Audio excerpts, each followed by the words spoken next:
Sticky rice.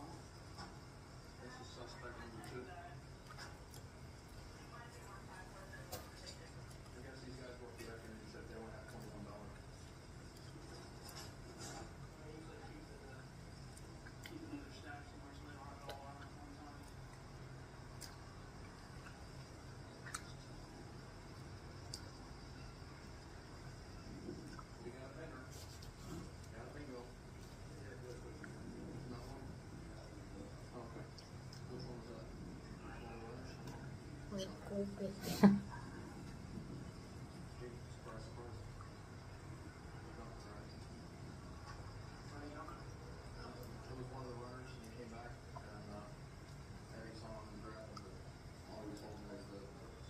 At least the mango here, guys, is not bad. Sometimes I buy in Walmart eh. But inside,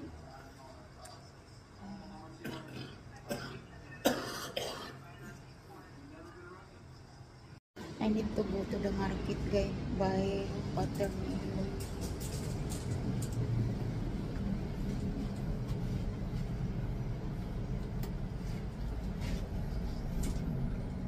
My husband like watermelon to eat, guys. So we need to go into the market. The good thing here, guys, is 15 minutes walk only from the condo to the market. And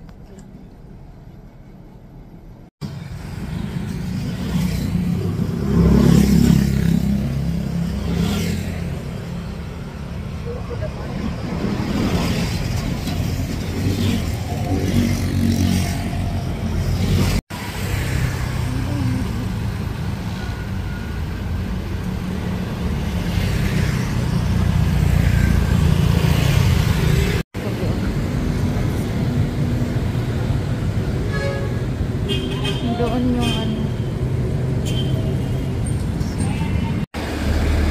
Puro good right food.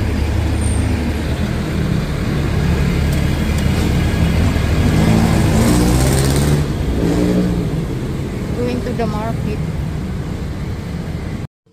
Hi guys, good morning. We went to the market, guys. I'm buying watermelon. Watermelon, guys, is big. Still not seedless, guys. I don't know how many kilos. It's 400. Ang buo by 400 din siya. Ito, half lang siya. 40. This one, just guys.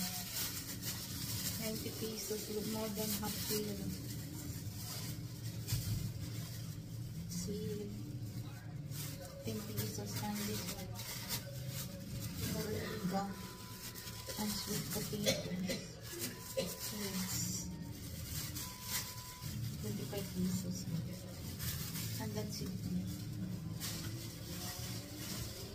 I need to slice the watermelon. 5 pieces of this guy. 1, 2, 3, 4. 5 pesos kay ano guys. 15 pesos. So yun may 3 pesos isang ganito. Expensive ang gulay.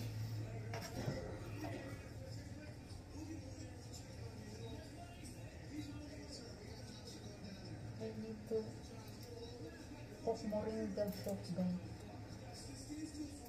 This is a healthy.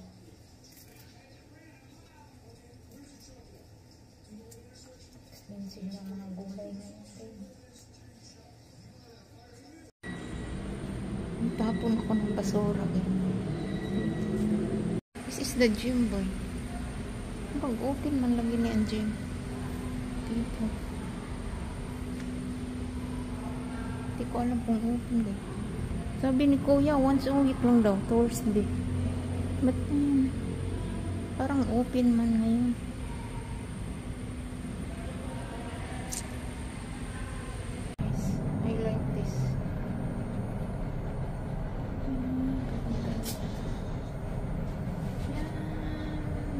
Sa taas.